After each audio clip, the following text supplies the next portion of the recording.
She called the cops saying, "He's abusing my pet." After I took my cat back, I said, "Check the microchip." When police confirmed it was registered to me and she'd stolen it, the abuse charges redirected. I, 31 male, am sitting here with my cat Mochi purring on my lap, still kinda shaking from what just went down. Cops left my place about an hour ago. My ex Brooke, 29, really thought she could steal my cat and then have me arrested for taking him back. The entitlement is off the charts. Let me back up. Brooke and I dated for about 2 years, broke up 4 months ago. It was messy but not dramatic. We just wanted different things.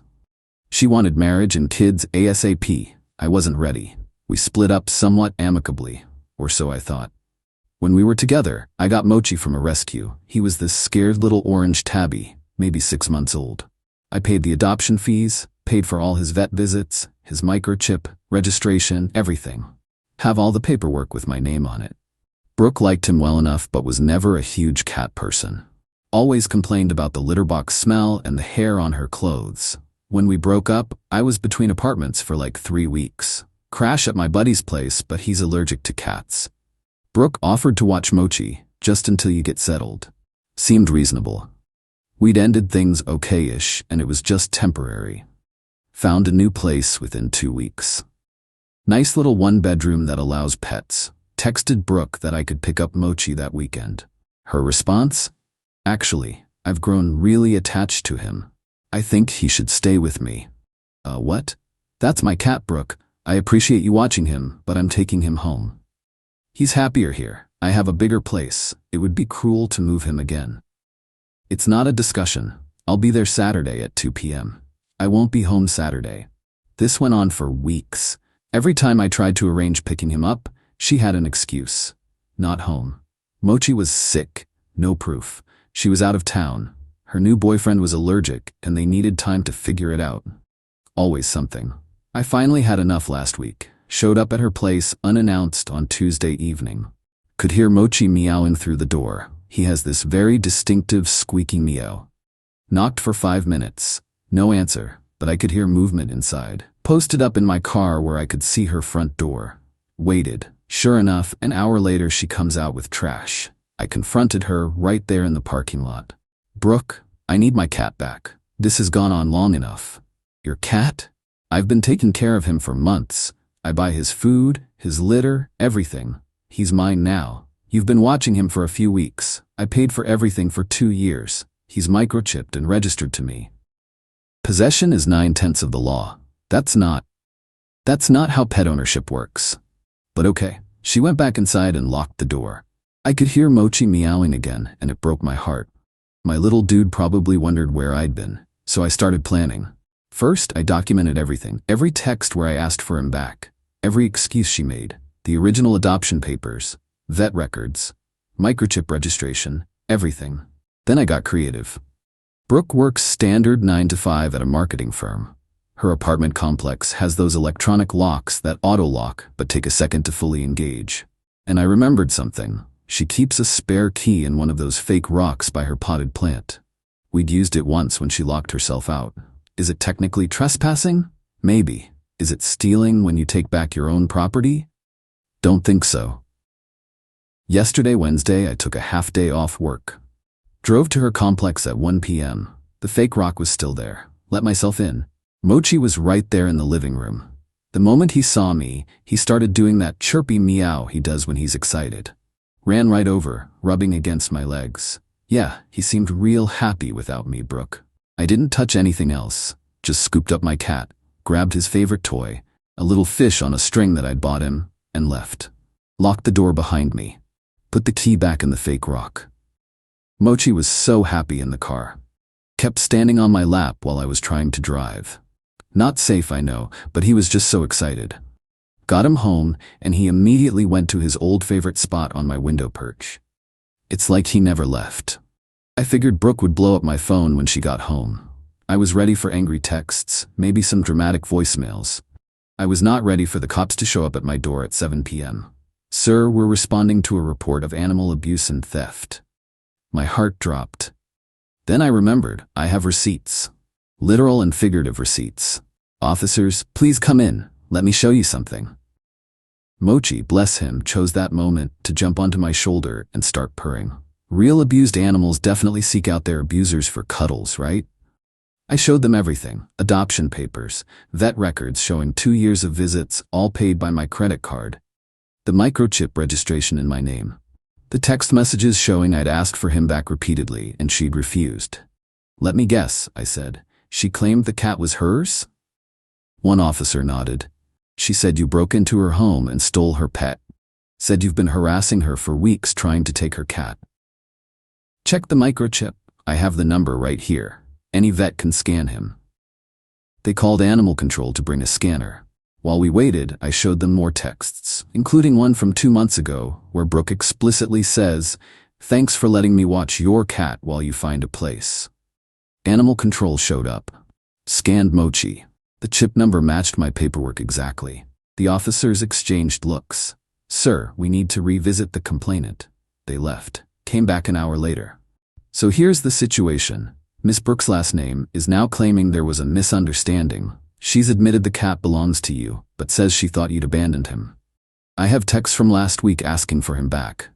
We know, we've explained to her that filing a false police report is a crime. She's been given a warning. If you want to pursue charges for harassment or theft, you can file a report. I'm honestly thinking about it, but for now I'm just happy to have my boy back." The audacity, though. She really called the cops and tried to have me arrested for stealing my own cat. Then claimed I was abusing him. Mochi hasn't left my side since I brought him home. He's currently sprawled across my keyboard, purring so loud I can barely think. But this morning she texted me from a new number. I'd blocked her main one. "You traumatized him by moving him. I'm calling animal welfare to do a wellness check. I have photos of how skinny he looks." Skinny? Mochi is 14 pounds of pure orange chunk. The vet says he could lose a pound or two. I think I need to file that police report after all. Update 1. 3 days later. Well, Brooke has completely lost her mind. Thanks for all the advice on my first post. I did end up filing a police report for harassment and theft. Here's what's happened since. First, animal welfare actually did show up for that wellness check she threatened. The officer took one look at Mochi, who was midway through demolishing a bowl of food, and laughed. "This is the starving cat?" She checked him over anyway. Protocol. Clean bill of health. Mochi purred through the whole exam and tried to eat the officer's pen. She gave me a card for a low-cost clinic for his upcoming shots and left. Took maybe 10 minutes. But here's where Brooke really showed her true colors. Remember that new boyfriend she mentioned?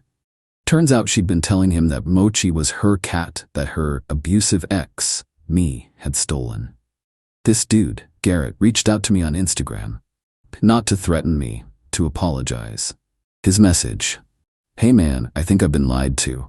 Brooke said you stole her cat, but the cops told a different story. Can we talk?" We met for coffee. This poor guy had no idea what he'd gotten into. Brooke had told him, I was her ex who couldn't let go. I'd been stalking her for months. I broke into her place and stole her emotional support animal. She'd had Mochi for 3 years. We only dated for 2. I was violent and she had a restraining order against me. Completely false.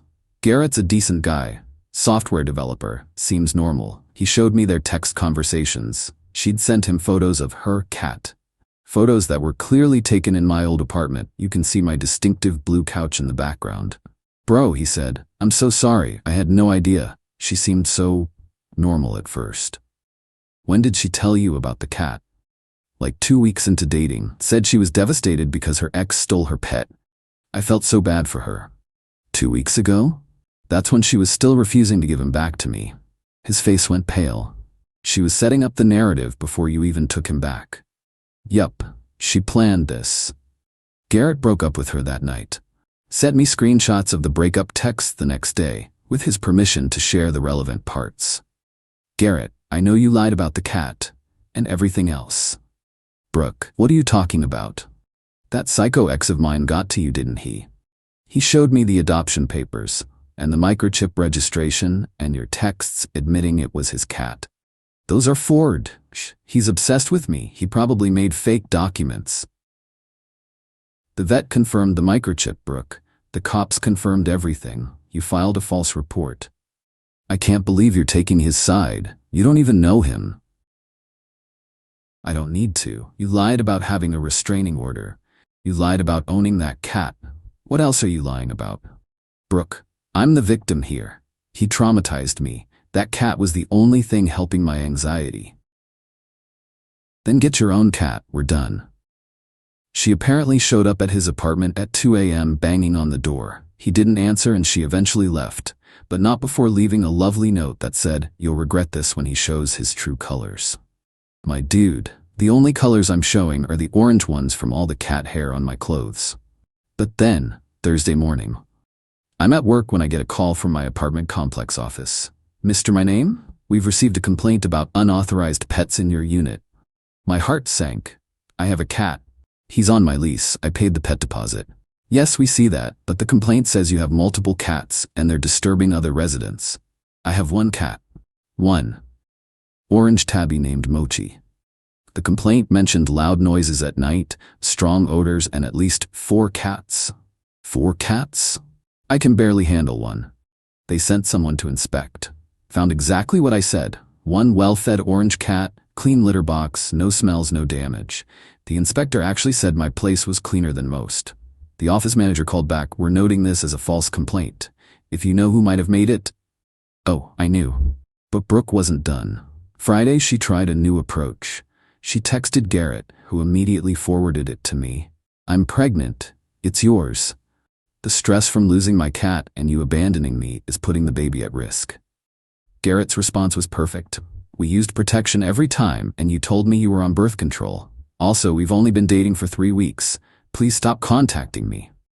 Her response? "Fine. It's actually my ex's baby. Tell him he needs to do the right thing."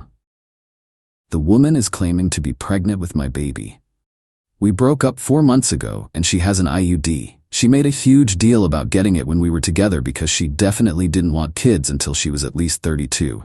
Garrett blocked her after that. Smart man. Saturday morning yesterday, I woke up to find a note on my car. "I know you're home. We need to talk about our baby." Our what now?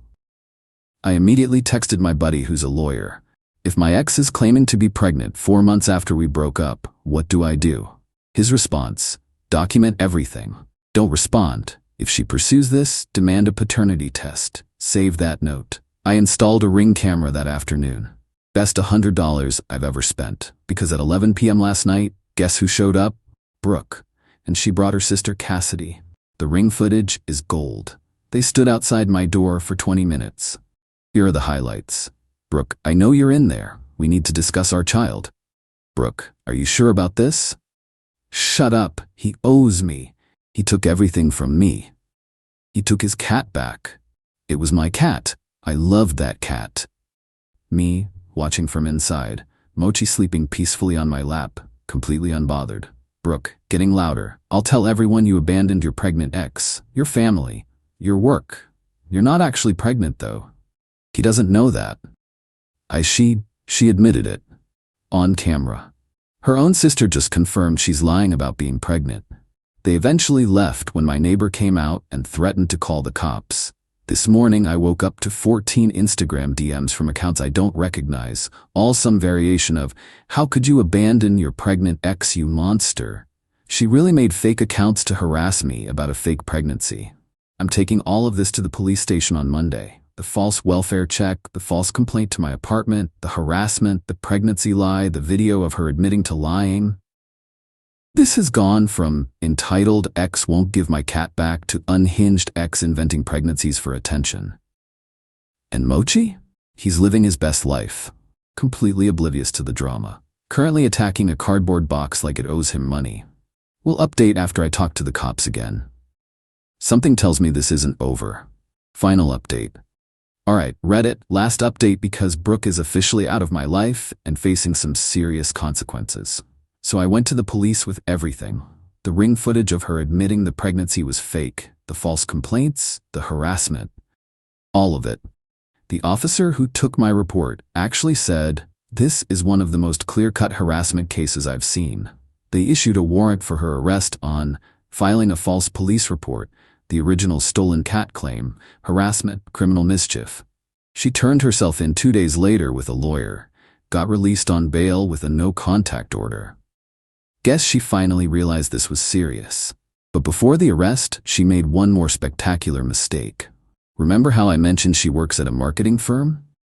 Well, she decided to email my company's HR department from her work email. During work hours, the email was unhinged, claimed I was a dangerous individual who stole from her, abandoned her while pregnant, still running with that lie, had a history of violence against women, was stalking her at her workplace. I haven't been within a mile of her office. She demanded they fire me for the safety of your female employees. My HR director, Rita, called me in looking deeply confused. Drew, we received a very concerning email about you, but it doesn't match anything we know about you. Also, it's from a competitor's company email. I explained the situation, showed her the police reports, the ring footage, the text messages. Rita's expression went from concerned to angry to utterly flabbergasted. She's claiming you abandoned her while pregnant, but also admits on camera that she's not pregnant? Yep. And she sent this from her work email? With her company signature? Sure did. Rita leaned back. Drew, I need to make some calls. Can you send me all that documentation? Here's where it gets beautiful. Turns out Rita knows someone at Brooks' company. They're in the same professional network. Rita called her contact and gave them a heads up about the email, saying something like, I think one of your employees might be having a personal crisis and using company resources inappropriately. Brooks' company has very strict policies about using work email for personal matters, especially for harassment, especially for making false allegations, especially when it could open them up to liability. They investigated, found not just the email to my company, but dozens of emails she'd sent from her work account, to my apartment complex, to animal welfare, to 3 of my coworkers she'd found on LinkedIn, to my mother, she found her on Facebook somehow, all sent during work hours, all completely unhinged, all potentially opening her company to lawsuits. She was fired immediately, for cause, no severance, no unemployment benefits. But wait, there's more. Remember Garrett, the ex-boyfriend? He's been keeping me updated. Apparently Brooke went nuclear after losing her job, created a GoFundMe claiming she was a victim of workplace discrimination after reporting an abuser. She raised $0, even included a sob story about losing her cat and being pregnant. Comments were brutal. Isn't this the girl from TikTok who lied about owning a cat? Ma'am, your ex posted the receipts. The cat was never yours. Pregnancy after 4 months broken up? Math ain't mathing. Yeah, somehow the ring footage made it to TikTok. Not from me. I think Cassidy, her sister, posted it. The video has 2.8 million views. Comments are savage. Brooke's been memed. There's a whole trend of people saying, it was my cat about random things. The criminal case moved forward. Her lawyer negotiated a plea deal. Guilty plea to misdemeanor filing a false report. 12 months probation, 100 hours community service, $500 fine plus court costs, mental health evaluation and treatment, no contact order made permanent. She took the deal to avoid jail time. But the best part? The absolute best part? Last week I get a text from Cassidy, Brooke's sister. Hey, I know this is weird, but I wanted to apologize for my sister. And also, she got a cat. She went to the same shelter you got Mochi from and adopted a cat that looks just like him. She's been calling it Mochi. I'm genuinely concerned. She sent me a photo. It's an orange tabby that looks similar to my boy, but clearly not the same cat. Different face shape, different markings. But Brooke's Instagram, which Cassidy still follows, is full of posts about reuniting with her cat Mochi and healing from trauma. And sometimes the universe gives you a second chance. This woman really went and got a replacement cat and is pretending it's the same one. The shelter confirmed, Cassidy checked, that Brooke told them a sob story about losing her cat in a bad breakup and needing an emotional support animal. They had no idea about the real story. So where are we now? Brooke is on probation, unemployed, and internet famous for all the wrong reasons. She's in court-ordered therapy. Thank God. She has a restraining order against her. She's living with her parents and working part-time at a craft store. She has a cat that she pretends is my cat. And me? Still have my job with a very understanding HR department. Have my actual cat Mochi, who remains blissfully unaware of his internet fame. Invested in a good security system, started dating someone new, met at a cat cafe actually. Considering writing a movie script because you can't make this up. The new girlfriend thinks the whole story is hilarious. She met Mochi last week and said, "So this is the cat that launched 1,000 memes?" He responded by stealing her hair tie. Cassidy still texts me updates occasionally. Apparently, Brooke tells people I cloned her cat, and that's why I have one that looks like hers. The mental gymnastics are Olympic level. But honestly, I'm done. She's got her knockoff Mochi, her probation officer, and her TikTok infamy. I've got my actual cat, my sanity, and a story that'll last a lifetime. To everyone who said, when people show you who they are, believe them. You were right. When someone claims your cat is theirs after watching it for 3 weeks, that's just the beginning of the crazy. Mochi's doing great, by the way. Completely spoiled. Has no idea he's the star of a viral video. Just knocked my water glass off the table while I was typing this. Living his best life. Thanks for following this wild ride, Reddit. Hug your pets, and maybe microchip them twice. Edit, since everyone's asking, yes, the new girlfriend has met the real Mochi. No, we're not naming our future cats Mochi Jr. And yes, I still have all the documentation backed up in 3 places because I'm paranoid now. Edit 2. Cassidy just texted me. Brooke apparently told her new cat, "Daddy will visit soon. I'm deceased."